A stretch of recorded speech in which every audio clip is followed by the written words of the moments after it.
So movie bus teaser and trailer release అయ్యాక movie bus మీకు ఎలా అనిపిస్తుంది? మంచి రెస్పాన్స్ ఉందండి. పర్టికులర్గా ట్రైలర్కి అంటే ఇది కమర్షియల్ సినిమా ఉంది, బాగుంది, ఎంటర్టైనింగ్ ఉంది. ఇప్పుడు చాలా గ్యాప్ వచ్చింది ఇలాంటి కమర్షియల్ ఎంటర్టైనర్ సినిమాలు కదా. చాలామంది నిన్న ఒక మంచి డైరెక్టర్ ఆయన అప్రిషియేట్ చేశారు డైరెక్టర్ కానీ భలే ఉంది ట్రైలర్ అని. సో నిజంగా అంటే చాలా రోజుల తర్వాత ఒక ఒక ఒక కమర్షియల్ ఎంటర్టైనర్ ప్యాక్డ్ ఫిల్మ్ అంటారు కదండి, అలా ఉంది. ఓకే, మంచి రెస్పాన్స్ ఉంది. సో ఎవరా డైరెక్టర్స్ అప్రిషియేట్ చేసింది?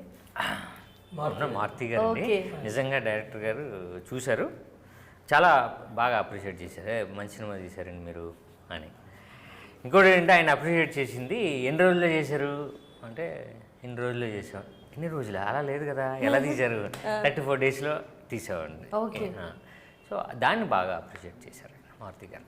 సో అంటే ప్రీ ప్రొడక్షన్లో ఎంత ప్లానింగ్ ఉంటేనో మనకు ప్రొడక్షన్ లెవెల్లో 34 డేస్ అంటే చాలా ప్లాన్డ్గా జరగాలి. చాలా చాలా చాలా. ఓకే.